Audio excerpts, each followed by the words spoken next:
और चारों तरफ बस तन्हाई। नमस्ते, प्रणाम। आज एगो भोजपुरी सैड सॉन्ग गावल जाता है, तो कैसा लागता आप सब सुनी और कमेंट करी।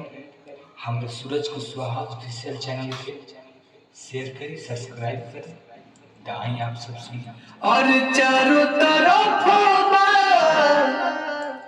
बस तन्हाई, जान पवन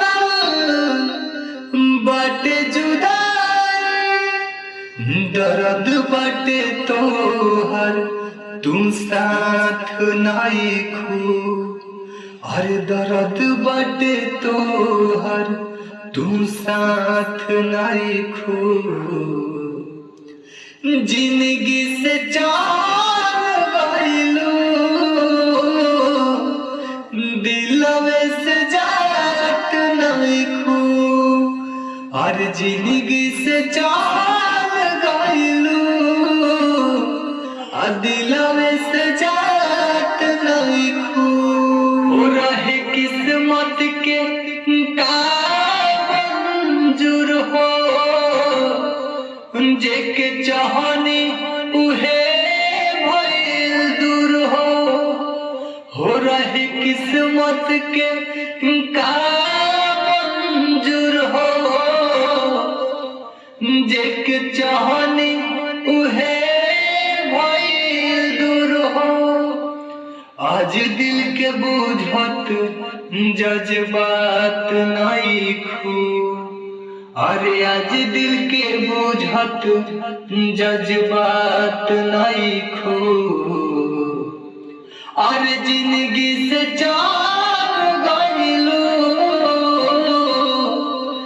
दिलवे से जात नाई खू। अरे जिंदगी से चार गइलू, दिलवे से जात नाई खू। चारों तरफ बस तन्हाई,